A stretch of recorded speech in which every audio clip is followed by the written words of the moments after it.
Welcome to The Whole View. I'm Stacy Toth of Real Everything, and I'm here each week to dive deeper into how we can find happiness and health inside and out through self-love, body positivity, and discovering new ways to be our best selves.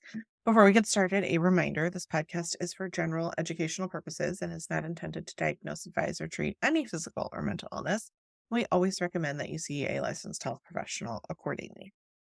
Today, we are going to be talking about a topic that is tangential medical in nature, but Kristina Marusic is joining us to talk about her new book, A New War on Cancer. And when I heard the title of your book, Kristina, I was like, what is this about? Is there a new treatment? And instead, we're going to be talking about the preventative nature and how we can reduce the likelihood from reducing risks around us and the harm that comes from a lot of the things that are in our environment and lifestyle, because the majority of cancers today are caused not from genetics, but from what is in our environment and the lifestyles that we live. So, listeners, I know you're quite familiar with these topics, and Kristina has done an incredible job researching them. So, I want to introduce you to her. She's an award winning journalist at Environmental Health News, which is published by Environmental Health Sciences. And her writing has been published by outlets and I'm sure things that you've read, including the Harvard Business Review, CNN, Slate, Vice, Women's Health, The Washington Post, MTV News, which I didn't even know did actual news, among many others. And she's here to share her research about cancer-causing chemicals and our exposures to them from her new book, A New War on Cancer, The Unlikely Heroes Revolutionizing Prevention. And so I would love to also introduce the idea that there are people out there fighting these incredible toxins for us, right? Not fighting them directly, but fighting in ways to help those of us who are exposed to them, or what we can do to prevent them, and the idea that there are heroes out there on the front lines for prevention. So thank you so much for joining us today. I'm excited to hear more about what you found and what the latest news, so to speak, from your research is on this stuff. This interview is already sounding like I'm a news anchor, and I'm like, tell us about your story. Kristina, you're out in the trenches. So I hand it over to you. Kristina, welcome to the show. Hi, thank you so much for having me. I'm excited to talk with you today. Can you tell us a little bit more about you and your story? Like, what brought you to this particular side of journalism? Yeah, so my younger sister got thyroid cancer, was diagnosed with thyroid cancer when she was 25 years old, which is very young for a cancer diagnosis. It really caught our family off guard. She and I have always been really close. We're just 2 years apart. And at the time that she got her diagnosis, her doctors told us that thyroid cancer typically runs in families, and no one else in our family has ever had it. So when we asked more questions of this isn't in our family, so where is this coming from? They said there may have been environmental exposures involved. And when we asked for more information about that, they just didn't have it. They just didn't really know how to talk about that. Doctors generally aren't trained in environmental health and don't have a lot of education about it. And then when we went Googling on our own, we also had a hard time tracking down information about what might have caused this kind of cancer in a person who is so young. And I'm an investigative reporter for my day job. I've covered lots of topics. So I spent a long time freelancing and covering politics and gender equality and LGBTQ issues. And then I had also done a bit of work covering the environment. And after I started working for Environmental Health News, I took this question into my work as we so often do, those of us who are lucky enough to have work that lets us do research and stuff that's bothering us or stuff we're interested in. And I wrote this 5-part series a couple of years ago on how Pittsburgh in Western Pennsylvania, where my sister and I live, has really disproportionately high rates of a handful of types of cancer, including thyroid cancer, that are really clearly linked in the scientific literature to harmful pollution, to exposure to various types of harmful pollution. And Pittsburgh has this long legacy of having problems with industrial pollution. And unfortunately, a lot of that continues today. So things are a lot better than they used to be, but we still have some big problems with air pollution and contaminated water in the region. And that series won a couple of awards, and I got a really nice note from a publisher saying, "Congratulations on these awards. I think this is really important topic. Would you have any interest in expanding this into a book with a more national focus?" And so the book came directly out of my reporting on this. And my sister, I should say, is doing great. She's been in remission for 10 years.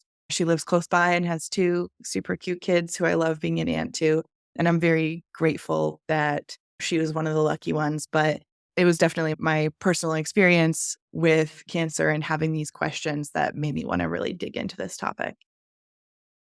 I think of you as modern day Erin Brockovich of sorts, right? Like not to that full extent, but I have 4 teenagers and they're always curious who I have on the podcast and what we're talking about. And I was sharing about you coming on the show and trying to think how to explain it to them because they don't read news, they TikTok Sure. news, right? Uh-huh. And so, but when I explained that your work is related to research and diving in both into what the science says as well as like what you can find about what's in the environment and all that kind of stuff, I was like, oh, Erin Brockovich, you guys, they loved that movie, right? And Oh, so it they was like, did? oh, Wow. oh my gosh, they loved it. Yes. So I was like, for listeners, I think also I can't remember the name of the movie, but the PFAS one with the whole Stark Waters, right? They Yeah. loved that one as well. So I think for listeners' perspective, you can expect something along those lines from Kristina's work. Well, thank you. And I'm flattered by that comparison.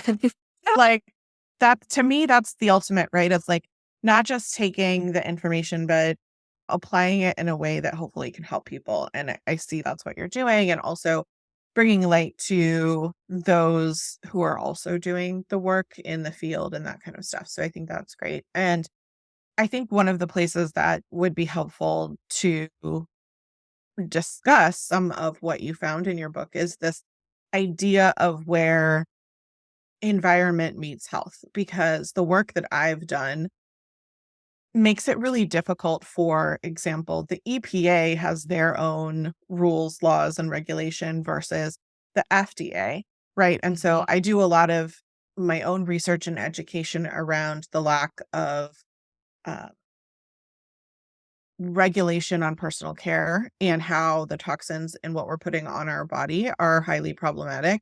And the EPA can have banned things, but yet Mhm. it's still in something that we're putting on our body because the FDA doesn't have that authority. And I think that's really like a hard message to get across from people because it seems absolutely preposterous that would be the case. But I know that has a lot of bearing on the work that you're doing and you're finding as you come across things in the environment and then how it's affecting people's health. I think in general, we tend to have this idea that the environment is something separate from us. I think a lot of times when we talk about protecting the environment or caring for the environment, we frame it as this kind of outside other thing that we should be nice to because we care about plants and animals. And actually, we are very much part of the environment and dependent on the environment for our survival. And I think when I first started in this research, I was surprised to learn that the biggest determinant of someone's health is actually their zip code. And because it determines whether you're exposed to air pollution, whether you have access to clean drinking water, whether you have access to medical care, all of these things in our environment really shape our health and determine our health throughout our lives. And you're right, bringing up the kind of gap between our regulatory agencies. I think people are also often really surprised to learn that these things are so underregulated in the United States. I think we have this kind of general assumption that if we can buy something at the store, it has been tested and our regulators know that it's safe for us. And people are really shocked and rightfully upset when they find out that actually fewer than 2% of the chemicals that are in the products we use every day have ever been tested for safety. Even fewer have been tested for safety, specifically looking at kids and babies and long-term health issues. And that even when chemicals are found to be harmful, it's really difficult to remove them from the market. In the last 100 years, more than 300,000 new manufactured chemicals have been invented and put into the marketplace, most of them without any testing. And in the last 50 years, the United States has only removed 5 chemicals from US markets because they're found to be harmful. And we know there are lots of chemicals that are carcinogens that have very clear data that say they're harmful that are still permitted to be in the products that we use. And I also came up against a couple instances like what you're describing, where the EPA is putting people on notice that there's a problem, but the FDA still requires the use of that ingredient in certain contexts. So I learned that specifically about this chemical called ethylene oxide while I was writing the book. This is a chemical that's used to sterilize medical equipment. And it's used for things where it's hard to get into, like all the little nooks and crannies to ensure that a product is sterile. Obviously, in that context, sterilization is really important, right? Because we know what harm bacteria and pathogens can cause if they're permitted to be medical equipment. But the EPA has put in place stricter and stricter regulations as the agency did its own testing and discovered that emissions of this stuff from medical sterilization facilities is extremely carcinogenic and was causing much higher cancer risk for surrounding communities than it previously knew. But these facilities are really stuck because the FDA requires the use of this specific chemical to sterilize certain types of medical equipment. So there's been a big push to find equally effective alternatives that don't carry a big cancer risk for surrounding communities. So I do think it's really important to acknowledge the kind of limitations of the regulatory setup we have in the United States and recognize the ways that can impact our overall health. I think that's really powerful and important, and I didn't know about that specific example, and I think the more people find out, the more shocked we are, right? Like, at this point, I'm never surprised, sadly, but I am always, like, disappointed and frustrated that this is where it is, and I think when we talk about the importance of policy and regulation, it gets into that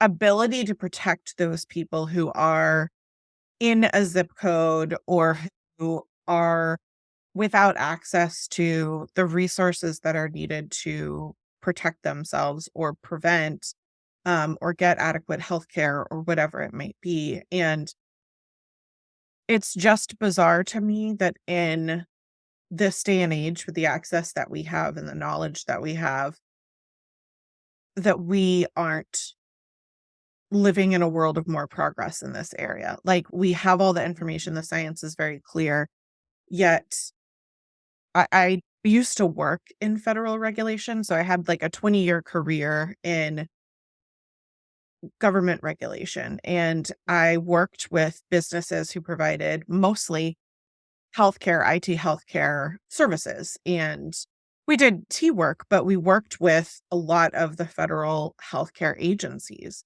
And knowing that work and understanding the regulation that I needed to work with, it is barbaric the way that the government processes and paperwork and red tape work. And we really are handcuffing, not just red tape, like we are handcuffing our regulators' ability to do progress. Like, they might have a goal, they might want to do something, and they literally have no ability to do so from the way that the budget works or the way that the laws are written or all these kinds of Mhm. things. So it's like, it's this compounded issue where I think to myself, okay, how can we help the person who is living in an area where their water's contaminated, and what can we do? They don't have resources personally. Like, let's say they are without the means to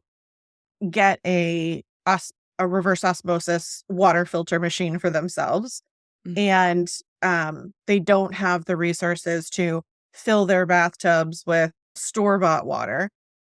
Then what else do? We have to look at regulation, we have to look at policy, we have to look at all these things, and, like, if I back into what would be required for that, it takes, like, literally 20 years, which is why we're so behind, and it's sad that we are this intelligent country with such resources that we don't have the ability to do the change that we know is needed. Was that some sort of, like, surprise for you to, like, to realize that policy-wise and regulation-wise, um, we were not doing what we could to essentially fight for cancer prevention, right? Like, we have all these, Yeah. like, fundraising type grassroots movements of people trying to do that, Mhm. but when it comes to what we can do on a larger national scale, Mhm. it's a completely Yeah. different picture. Yeah, so I was really surprised to learn that right now, only 7 to 9% of global cancer funds go toward prevention. All the rest goes toward treatments and cures. And treatments and cures are essential. They saved my sister's life, right? I would never say we should do less of that. But I did when I was thinking about the title of my book.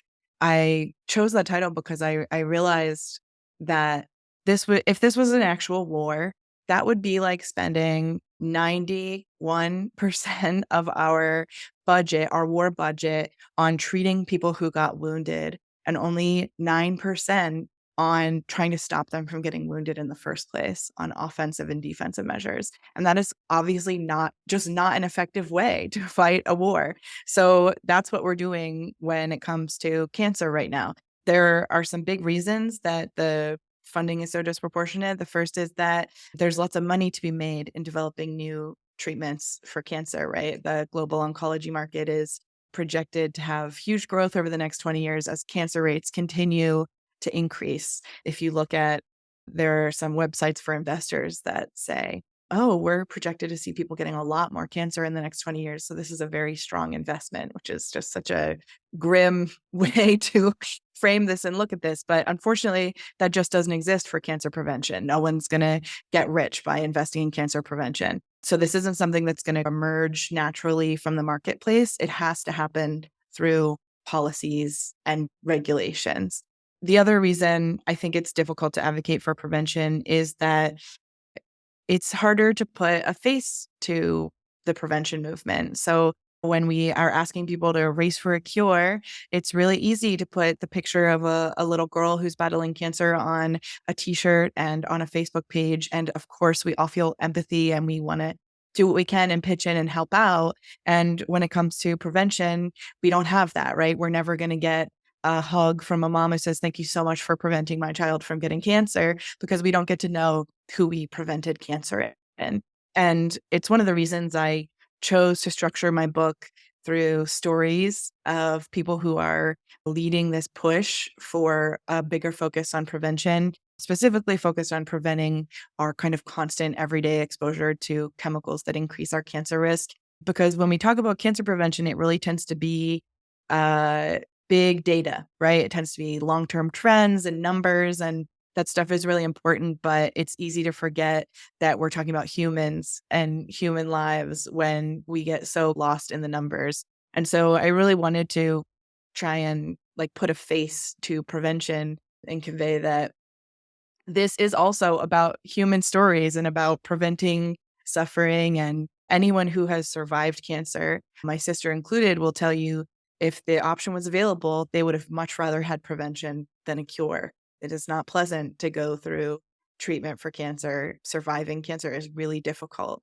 And so I think there's this kind of imbalance. And I also try to, you mentioned what we can do at the personal level versus policy changes. And I tried to strike a balance between saying there are some things we can do in the meantime to protect ourselves. We don't have to feel powerless and like this is all in the hands of our regulators. But we can't do that without also pushing for systemic change that will keep us all safer in the long run.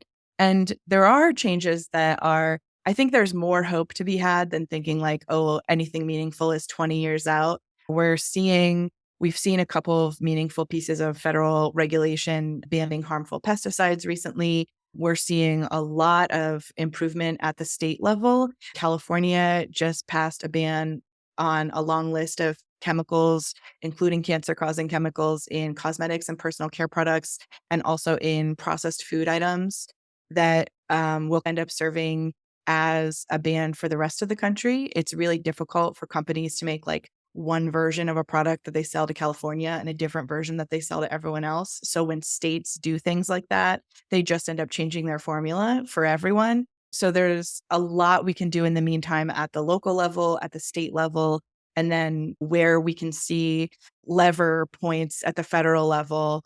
And so I do think there are lots of reasons right now to feel hopeful that we're in a moment where we can push for meaningful change on some of these things.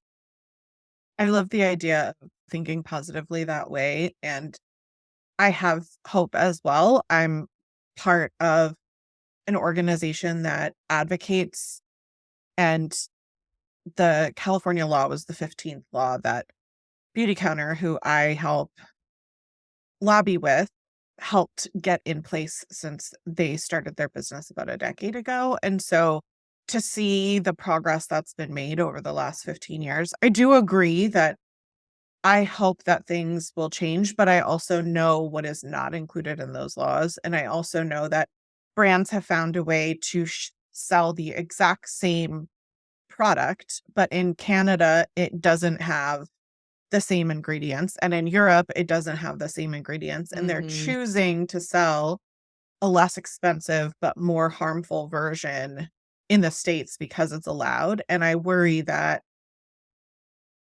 California is such a large economy that it could be treated like Canada. And then in everything else, are we still going to get these other things? And will change actually be implemented by the time these laws are required, right? Because it's not like it's today. It's that in Yeah. many of these laws, it's like MOCRA starts at the very beginning of 2024, I think, but for the most part, not until 2025 will we see actual change in some of these areas. And so it's I am hopeful that we're on a path. And I also think that part of it is a collective community being educated and voicing a need for change. And Mhm. I've seen in Congress and education about PFAS and being accountable to things like trying to clean up the water supply that's been contaminated from fires. And the hard thing is, like you said, we need the world not to be on fire, right? Mhm. We were putting out fire with what ended up being the thing that contaminated our water significantly with PFAS, with the chemical that was literally putting it out. And at the same time, why is there not a requirement at the time of manufacture of this product to make sure that it's not going to cause environmental and health damage before it's literally in a fire extinguisher being poured into our waters? So I have a lot of passion for the work that you're doing. So I'm wondering if you can I do want to talk about the kind of pioneers that you mentioned, the stories that are being told. I want to get into that. But while we're talking about some of these like specific laws and specific exposures, I'd love to know some of the things that you found repeatedly that came up for you in the book and that things that people can be aware of. Like we've talked about beauty products, but that's just scratching the surface. There's a lot of other ones out there. Can you Mm. share some of the ones that you came across for people to be on guard for their own consumption on some of the things that you found?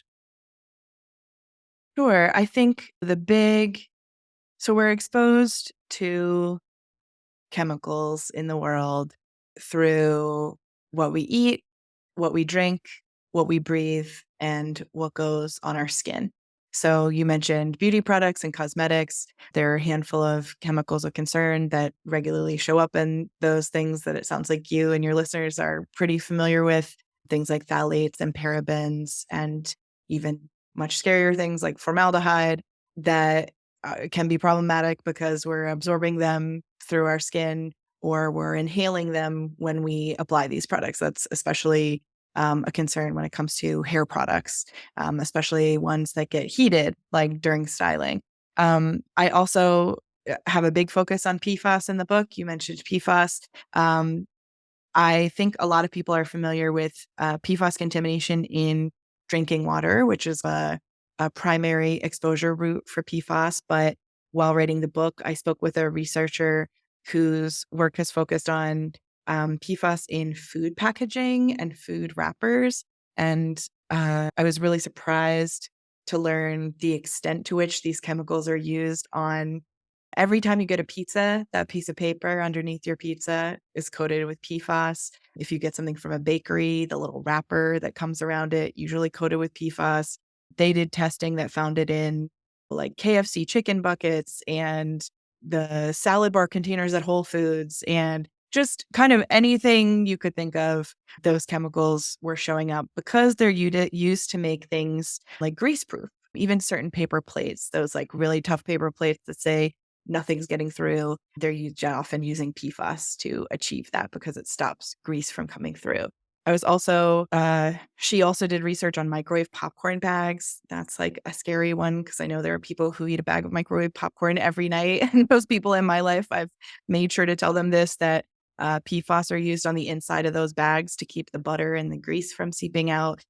So if you eat a lot of popcorn, it's a good idea to switch to an air popper or something else so that you're not getting that kind of repeat exposure.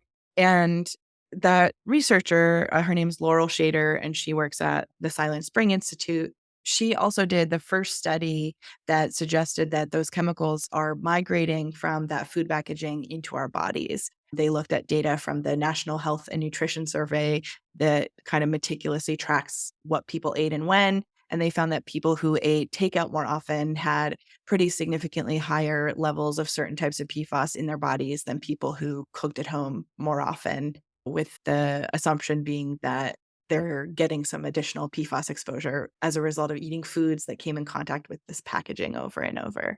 I think another one, a kind of whole area that was new to me when I started researching the book was the number of chemicals that are in building materials and their potential to like off gas and create exposures for us in our homes and our workplaces and our schools.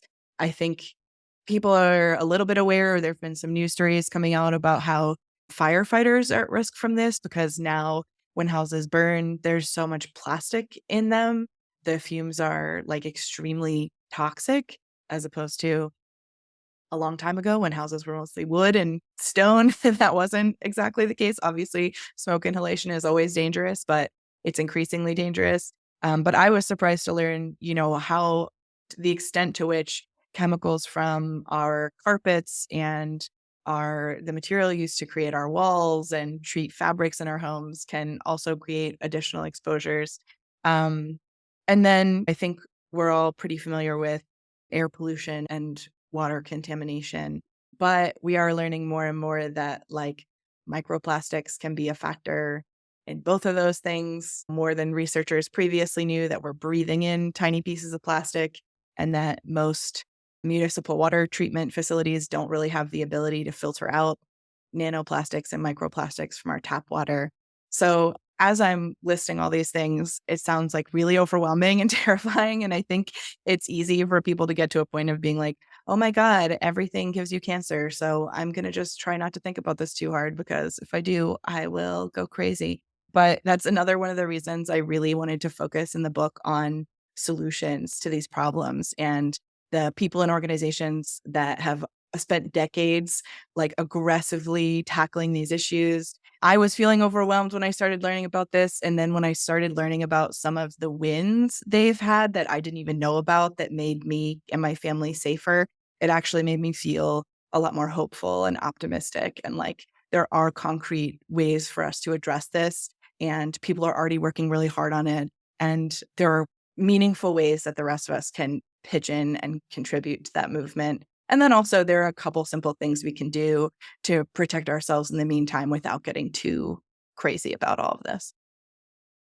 I think it's super helpful to understand where the exposures are increased so that you can do those preventative measures for your own sake while people are also navigating it on a larger front for all, right? Because there are Mhm. people who, as we talked about, are going to be more exposed than others.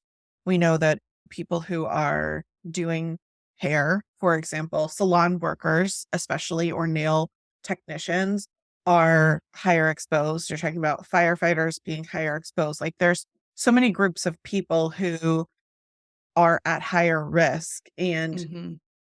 when I think about one of the other things that was new to me in your research was this idea of the wildfire smoke causing the extra problems in environmental health and harm, right? Not just limited to the people experiencing it. Like I thought about how a couple of months ago, we in DC, and I know where you are in Pennsylvania, were affected by the wildfires in the eastern coast of Canada.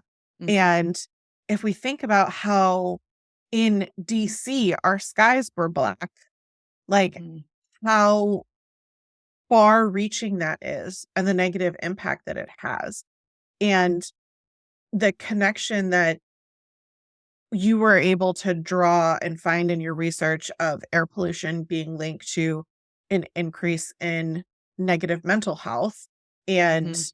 those things. And we think about the absolute, there's just no words to describe how negative the mental health perspective is since the pandemic, especially. But Mhm. is it really just since the pandemic? Is it because we've had more and more air pollution, more wildfires, more of these things coming up that are also compounding these issues? I I do want to talk about the stories. I'm wondering if you can speak to that, and then we're gonna be positive. We're gonna think to the positive, but I just think it's so important for people to understand where these exposures are so that because the change is not happening tomorrow, but we can make a choice tomorrow to stop using microwavable popcorn, right? Like, Mhm. is that going to prevent cancer? We have absolutely no way of knowing. To your point, it was such a good call out to say, like, you're never gonna get praise from someone from being like, thanks for preventing my child from getting cancer. Because you have absolutely no way of knowing that the choices that you've Mhm. made have been effective in that way, but, I think the environmental impact to our mental health as well as our physical health is something that I do wanna call out before we move to more positive perspective, so to speak. Yeah, I've written about this a little more in my work as a journalist, than in the book, since the book is pretty focused on cancer prevention. But I was really shocked to learn there's this growing body of research that connects exposure to air pollution to an increase in mental health crises. And we tend to think most people are at this point are familiar with the idea of like climate anxiety or ecological grief, right? Where our level of concern about what's happening to our planet and our environment can cause stress and anxiety. But I did not know before I wrote this series on pollution and mental health that exposure to pollutants can also cause physical changes in our brains that make us more likely to experience depression, anxiety, even mental illnesses like schizophrenia and bipolar disorder. One of these studies looked specifically at children and found a significant increase in emergency room visits for mental health crises in kids immediately following spikes in air pollution levels. And in that specific study, all of the spikes in air pollution were still below legal air pollution limits. They were just increases, but they were under the legal threshold. So there's also this growing body of research that says that our current air pollution standards are not adequately health protective. They're based on they're based a little bit on the science around our health, but they also have to be based on what industry will agree to and what is achievable. In general, they haven't been updated in a long time. And so they're also based on outdated technological limitations, right? Like our ability to limit air pollution from polluting facilities is a lot better now than it was 20 years ago. But a lot of our regulations, when it comes to this, is true for air and drinking water in the United States, a lot of our regulations haven't been updated in a long time. So they're based on technology limitations from 20 years ago that we could be doing better. And I think it's really important to recognize, so you mentioned again that we don't get to know whose cancer we prevented. And that's the same with like mental illness and pollution. But we do have lots of really clear data that when communities are exposed to fewer pollutants, their cancer rates go down and their mental health improves, right? So just because we don't get those kind of individual stories does not mean that real human lives aren't being impacted by this. And so I think it's really important to all of that kind of naturally points us in this solutions focused direction where it's like, okay, we have a pretty clear sense in the science of what the problem is. And we also have a pretty clear sense of what the solution is. And that's huge. We're halfway there, right? Like the implementation is difficult, but we have a pretty good sense of what we need to do to improve the health of our communities at this point.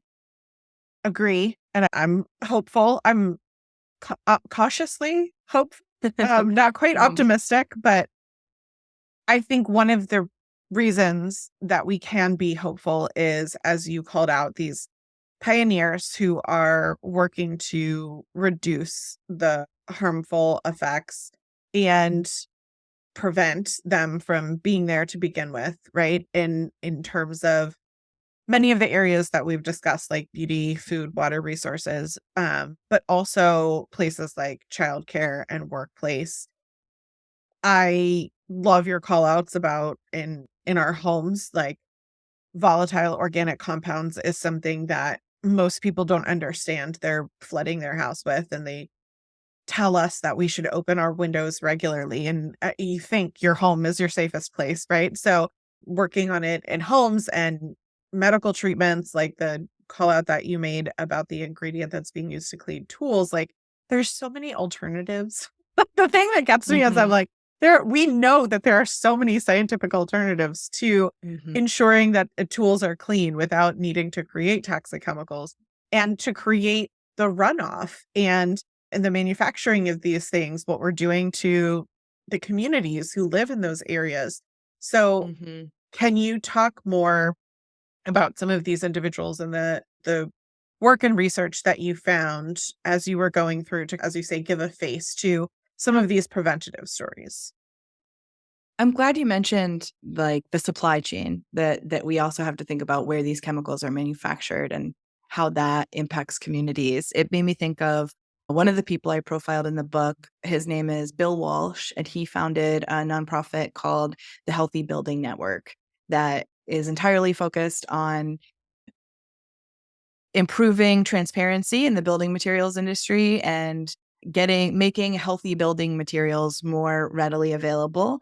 And he spoke about that at length in ways that kind of hadn't occurred to me at first, where he said when they were helping to develop standards for green building materials, they really pushed to say that even if something doesn't off gas into the building it's in, even if it doesn't pose a direct threat to inhabitants of a building, if its manufacturing process poisons the community where the plant is, or if it's extremely dangerous to transport, thinking of vinyl chloride that's used to make the PVC pipes that are in all our homes that was in the train that derailed in East Palestine, Ohio last year.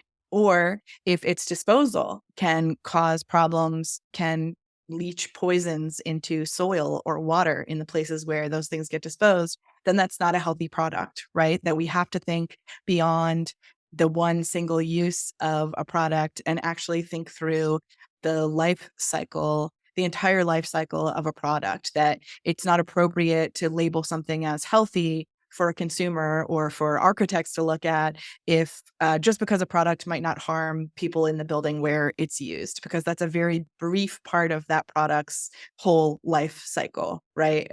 There are lots of other points to consider. And I thought that Bill's story was really interesting. He was a lawyer by training and had done had represented labor unions and then worked at Greenpeace for years and ultimately landed in the healthy building space because he realized that it was a place where there was a lot of room to effectively apply market pressure.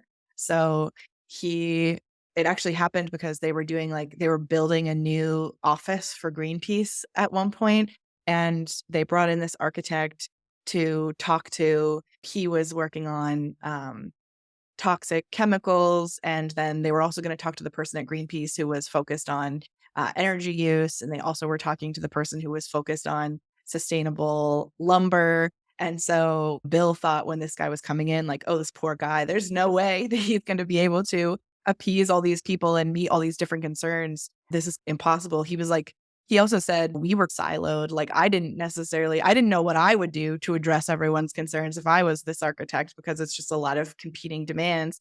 And then this architect came in and he said he was shocked at how well he was able to address everyone's concerns and be like, here are the trade-offs. We cannot use this toxic chemical, but the other one is a little more energy intensive. And if we use this material, it's going to retain heat better. And that he just had really thought through all these things. And it was like this epiphany for Bill that he was like, and this architect had done this specifically because he wanted to start building like green buildings. He wanted to start catering to organizations like Greenpeace and organizations that wanted to do this in a healthy and sustainable way.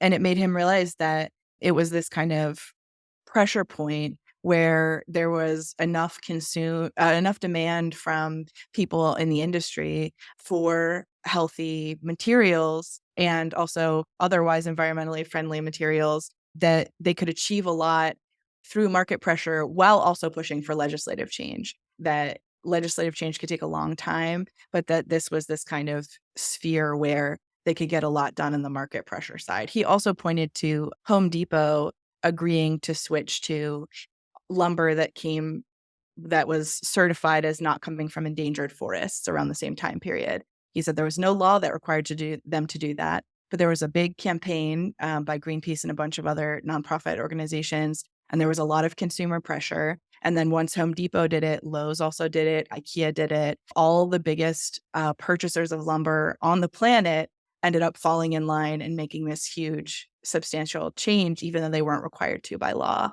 And so he initially thought this organization should exist and got some funding and planned to hire someone else to do it.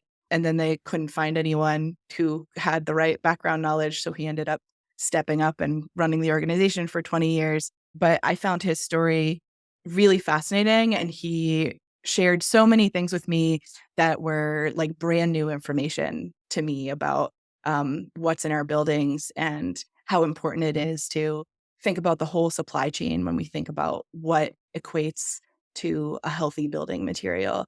And then he also has, this is another one of those that it gave me a lot of hope because he has all these case studies of Google at one point was looking for a way to make sure that its new offices it was building around the world were green and healthy.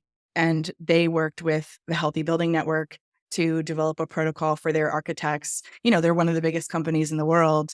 And they were able to develop this protocol that they could use to think about the whole supply chain of the materials they were using. And just these achievements that I had no idea were happening and that were really reassuring that there are lots of pressure points beyond just changing regulations that we can use to make a difference when it comes to these things.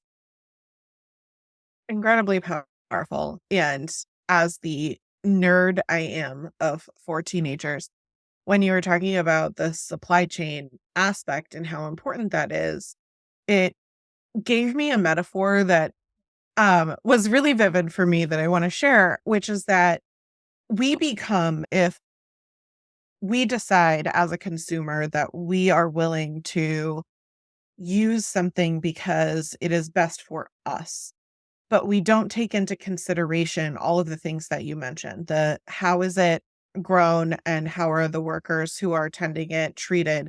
How is it transported? What does disposal look like? If we don't look at, the entire life cycle of what that becomes, then we become the people in the capital of the Hunger Games. Like, we are the people who are consuming the thing and it's great for us and it's delicious and, it's beautiful or whatever it is, but we're blind to all of the people in the districts who are mining our energy or who are doing all these things. And I think it presents itself in a more visual way for me that way, because I think Mhm. we're so cut off from access to who is supplying what in our country. I've heard Mhm. countless stories of children who don't understand that the chicken nugget that they're eating is the same as the chicken that's a rooster on a farm, right? Like, they literally, Mhm. because it comes in a package, we're so disconnected from Mhm.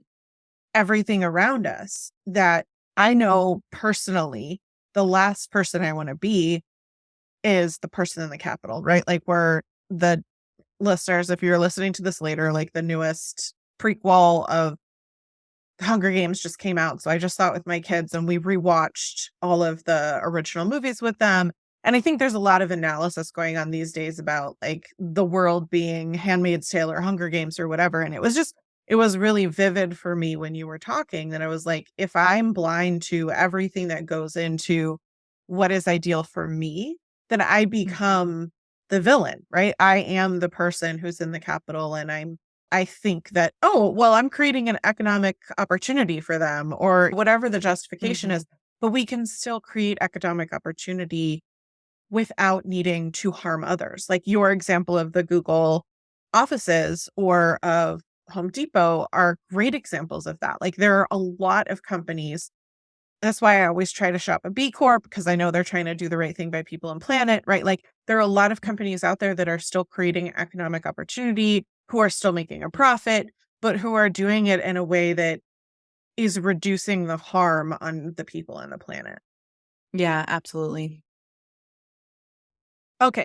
Do you want to tell us one other great story? Yeah. I want to tease out, I know you have lots in your book, and just to, like, remind listeners, your book is available. It's called The War on Cancer and they can find it anywhere, right? We'll put a link in the show notes, but if they want to shop local or something like that, I'm sorry, A New War on Cancer, and they can find that either, we'll put a link in the show notes, but they can shop local or find that wherever they're wanting to support. And these stories, I think, are a really great example of the education, the research, but also the humanness that your book is bringing to readers who want to learn more. I think all the people I profiled in the book have stories that to me are really powerful and moving. But one more that really stands out is Melanie Mead, who is a clean air activist in Clairton, Pennsylvania, which is not too far from where I live in Pittsburgh. And she lives in a town that's home to the largest Coke making facility in the country. And this is not Coca Cola. This is Coke that is an ingredient used to make steel. This is a US steel facility called the Clairton Coke Works. And it's a really dirty process. Coke is made by heating coal to extraordinarily high temperatures. And coke oven emissions are highly carcinogenic, linked to a host of other health problems. This is the biggest site in the country that does this, and it's also one of the oldest. So these Coke batteries, the big ovens they use to do this, are more than 100 years old. They're extremely leaky, and US Steel is regularly fined and sued for violating clean air laws at this facility. But in general, it's been cheaper for them to just pay the fines and settle the lawsuits than it would be for them to update this 100-year-old equipment. And so as a result, this town pretty regularly sees some of the dirtiest air quality, the worst air quality and the dirtiest air in the country. People who live there pretty regularly wake up to an air quality index level that's in the orange or red zone, which is red is unhealthy for everyone. Essentially, don't leave your home. It's not safe to breathe the air outside. And Melanie Mead grew up in this town, and over a period of 8 years, she grew up as one of four kids. And over a period of 8 years, when she was an adult, she lost her mom, her dad, and all three of her siblings to either cancer, respiratory disease, or heart disease. And so she's the only person left living from her immediate family that she grew up with. She lives in the home where she grew up that previously belonged to her grandparents. Her great grandparents farmed this land before the steel plant was there. Her family's been in this area for a very long time, multiple generations. And it wasn't until Melanie had lost both of her parents and was really deep in grief that she learned. She went to a meeting hosted by some local activists, and it was the first time it clicked for her that her family's health issues could be related to this plant.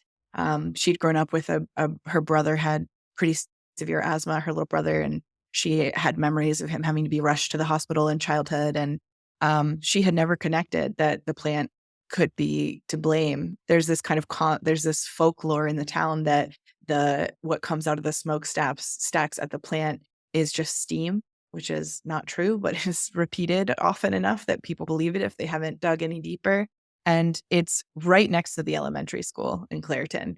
Um, Literally, when you're looking at the playground and the football field, there are smokestacks rising up above the elementary school there. And after Melanie found out how bad the air was and learned about a study that found that kids in Clairton had asthma at more than double the national rate, and that this likely had contributed to the illness that she'd seen in her own family and in other people in her community, she became a really devoted advocate. And I met her through my work as a journalist because I went to a press conference after there'd been a fire at the plant that knocked out its pollution controls and caused like 2 weeks of extreme air pollution in the town in 2018. And I saw her at a press conference getting in front of cameras, telling her family's story and begging regulators and begging this company to do better by her and her community. And I find her story really powerful because she's so resilient. It's just amazing to me that someone would stay and fight after going through what she's been through. And I find her story really moving too, because I know that there are Melanie Meads all over the country and all over the world who are in fence line communities like this that are being deeply impacted by pollution and environmental injustice. And instead of leaving or fleeing the scene, they stay and they fight for the health of their communities, even against really impossible odds and huge corporations. And there have been some changes in recent years in Clairton, thanks to work by Melanie and other advocates like her. The health department has stepped up its regulation of this facility and increased the number of fines because there's been a lot of public outcry and public pressure. And I wanted to include Melanie's story. Most of the other people in the book are like Bill, who leads a nonprofit, or they're researchers. I talked to a lot of scientists, and there's a lot of science in the book. But I really wanted to emphasize that this kind of grassroots organizing and personal connection to this work is just as important and just as urgent as people who are doing research in a lab or in DC lobbying for better federal legislation. Absolutely. So inspirational, and I appreciate your sharing that. The last thing I always like to leave listeners with is something positive or actionable that they can take to be of service to work on themselves. And you already shared an example of telling your family members or friends who eat popcorn regularly to switch to air pop. Do you have other ideas or things that you told people in your life, like, just do these things after all the research that I've seen, like, please just do this so that someone can walk away today and feel like, okay, I'm not overwhelmed. I can people are doing the work and I have the control to do like this thing or these things today. Yes, thank you for asking this. This is a great question. I asked all of the researchers and advocates and experts I talked to in the book, I asked them, so what do you do at home? What do you do knowing everything you know? And over again, I pick a couple of things where I know that I can take a big swing at preventing a repeat exposure. But I'm also aware that it's not possible to entirely avoid these exposures and that not everyone has access or the ability to do this. And so I pick a couple things that feel reasonable for my family. And otherwise, I really try to push for systemic change because ultimately that's the only thing that's going to keep us all safe. So I like to encourage people, first of all, to get involved. I think the easiest way to do that is to follow some of the organizations that are leading this work on social media. And then it makes it really easy to answer a call to action that's like, call a legislator, tell them to support this bill, sign a petition, contact this company, tell them to do better when it's timely. Some of the organizations that are doing really good work on this front are the Cancer Free Economy Network, Silent Spring Institute, and the Environmental Working Group, EWG. Those are three great ones to start off following or signing up for their newsletters so that when there's a kind of urgent call to action, you can pitch in, help out. I think another thing we can all do to push for systemic change is let our legislators know that this issue is important to us, that we want them to be thinking about cancer prevention in the form of preventing our exposure to harmful chemicals. I know it always feels like a little daunting or abstract to say, call your lawmakers, but I was just talking to someone who works for a state legislator, and she was saying, we hear from people so rarely that, like, if we get two calls about a thing, we assume those two people represent hundreds of our constituents and that it's really important. So I think our voices matter more than we sometimes realize they do, just in terms of letting people know that, hey, you represent me and I'm your constituent, and this is what's important to me. And then market pressure is the other big way we can help, right? So we've talked some about personal care products and beauty products. And one way to really amplify the impact of those choices of kind of shopping with your wallet is to, instead of just making a switch from a product you find out contains harmful ingredients to a healthier product. You mentioned Beauty Counter, and I really like Beauty Counter's products for the same reason. But instead of just making that switch, if you also take an extra 5 or 10 minutes to let both companies know why you made that switch, you can really amplify the impact of that choice. Companies, same thing. They really rarely hear from consumers about anything other than like a defective product. So especially if you do it publicly, like on social media, hey, I'm going to stop using this mascara because it contains ingredients I'm concerned about. Companies really take that into consideration. They perceive that as public pressure to do better and clean up the ingredients they're using. And then when it comes to things we can do to just protect ourselves in the meantime, I think the big things are start filtering your drinking water at home. There are a couple brands of water filters that will remove PFAS. Unfortunately, a lot of them don't, but Zero Water is one that will remove PFAS and lots of other contaminants of concern in drinking water. Another brand is Clearly Filtered. And there's a third one, Berkey, that does travel filters. And they're not big, expensive reverse osmosis systems. These are all available as pitcher filters. I think Target has them or Amazon. You can get them pretty easily, and they're really effective at getting out the chemicals that are the biggest concerns when it comes to cancer risk in tap water. So I think just starting to filter your water at home using one of those good filters that will take out PFAS is a really easy first step. Another one is filtering the indoor air in your house periodically. You mentioned VOCs, which can build up indoors. Also, when outdoor air pollution is bad, that can get trapped in our homes and become concentrated. So especially if you live somewhere where air pollution is a concern, or if you're regularly using like a gas stove, we're also learning that gas stoves, the combustion releases a lot of harmful chemicals into the air. Always use your range hood. If you have a range hood and a gas stove, just always turn it on, especially if it vents ideally outside your home. I have a vent that just blows it around my kitchen, so it's not particularly helpful. But if you have a working range hood that vents to outside your home, you should just always run that anytime you're using your gas stove or your oven. And then I have like a HEPA air filter that's the best available that I just try to run a couple times a week overnight in my home, in different parts of my home. HEPA is best, but those can be really expensive. But there's a cool DIY air filter that you can build for like under $20 if you Google DIY HEPA box fan. It'll give you instructions for building a HEPA filter. You just buy the filter part and you affix it to a box fan, and that can filter the indoor air in your house.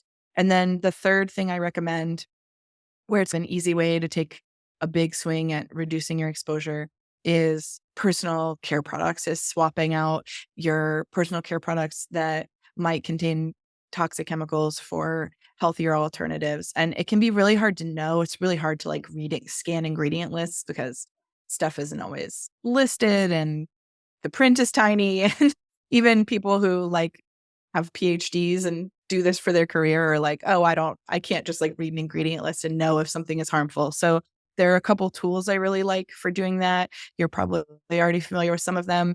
The Environmental Working Group has an app called the Healthy Living app, and you can scan a barcode or type in a product name and it gives it like a score. They also have a verification that they'll give it to say this is free of this long list of harmful chemicals. I have found it easiest to, rather than like throwing away all of my makeup at once and starting over, which felt really overwhelming for me, I would just wait until I was about to run out of something and then use that as an opportunity to like treat myself to a little non-toxic upgrade. And I found it easiest to just go to the Healthy Living app and type in mascara and find that one that was EWG verified and then read reviews and give that one a try. And over the course of a year, I've swapped out everything that I use that way. But I also think it's worth, if that's cost prohibitive, you can prioritize stuff that stays on your skin. If you use lotion all over your body every day, you're getting a bigger potential exposure from that product than you are from the shampoo that's on your head for 30 seconds in the shower and then washed off, right? So you might want to prioritize getting a cleaner version of your lotion than something that doesn't stay on your skin as long. And that's also true for if you've been using a product for your whole life and you find out that it contains some ingredients you're concerned about, give yourself a break from that exposure, right? Prioritize that one, switch to something else because you've been getting that kind of repeat exposure. So I think it's okay to prioritize and do what feels accessible and not feel like, I always want to reiterate that like there's no being perfect when it comes to this stuff. So it's good to just do the things that feel accessible. Oh, I mentioned the Healthy Living app. There's also a Chrome extension called Clearia, Clearya, that you can use. You can install on Chrome. And then if you're shopping on like Amazon or Walmart or Target, it'll pull up little flags for ingredient lists if you're looking for personal care items. That one's pretty cool. And then Made Safe has a big database of safe and healthy beauty products that they've independently tested. So there's a couple different tools you can use to find those. And then I think in terms of food, we know that shopping and eating organic where you can reduces our overall exposure to pesticides. So if there are things that you or your kids eat all the time, maybe prioritize buying those organic when it's feasible and affordable. And we talked about PFAS and food wrappers. That study basically showed that the more often you cook and eat at home rather than eating takeout, the less you're being exposed to PFAS and food wrappers. Yeah. So again, that's a lot of tips, but those are some of the places where I usually recommend that people start. All really great ideas. And I want to just call out specifically EWG. I get questions because there's a lot of different ones now that are Mm. available. I love that you called out it in two different ways. One, to get their information, and the advocacy work and education work that they're doing is fantastic to support that organization in that sort of way, but also in the whether it be the Healthy Living app, the Skin Deep database, like anything where you're able to scan products.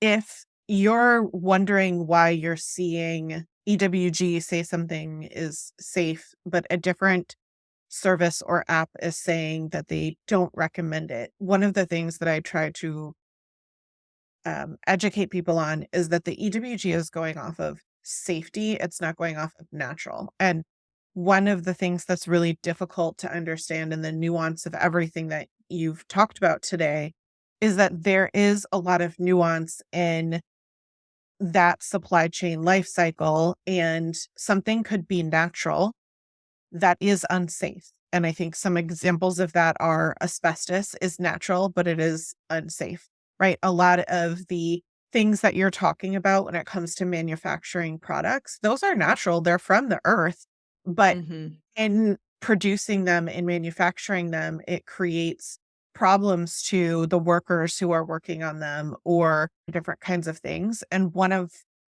the things that I really appreciate about EWG is that they outline the risk and toxicity, not just to the user, but they also talk about it from an environmental impact in Mm, different kinds of ways. And so you can dive deeper into specific ingredients or products and what they're saying the risks are like, and it might not be a personal risk, it might be an environmental risk that's raising something higher, or it might be a synthetic product that they have done the research on and can say, we're able to verify this product is safe because they've done the full life cycle review on it. So when someone is looking at something different and a different app or a different website is saying like, well, it's not natural, that mm, it's just really important for consumers with all of like the greenwashing that happens. And it's frustrating to me that I think some brands take advantage of the confusion about all of this stuff and the lack of regulation and policy and try to like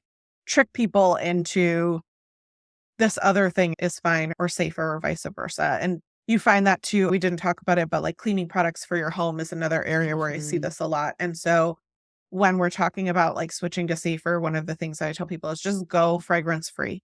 If you're using a product that's fragrance free, like if you can't afford whatever like the cleanest verified product is, like if you're able to go fragrance free, you're eliminating a lot of the risk factor. And a sensitive formula is another word that you can look for that will probably reduce the amount of toxic load and chemicals included. So 100% agree with everything you say.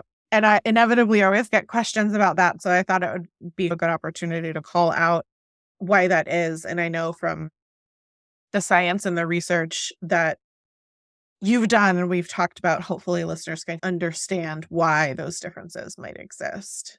yeah, absolutely. Those are important and helpful tips. And I think fragrance, someone said something helpful to me once, which is that like fragrance means phthalates. Oftentimes, when the fragrance is just listed as an ingredient, that means there are phthalates in there. So it's a good tip to look for something fragrance free or that is specifically free of phthalates. Mhm. Yeah, 100%. Well, thank you so, so much, Christina, for sharing all of your knowledge with us today, but also in documenting it in your new book and all of the work that you're doing to help us in the work that you do every day. Modern day Erin Brockovich, you can put as your new tagline. No, I'm serious when I say that. It is because of the work of you and people like you that we as consumers are able to live safer lives. So while you might not know that you are like helping someone prevent something, I can assure you that you are. And so we all appreciate that.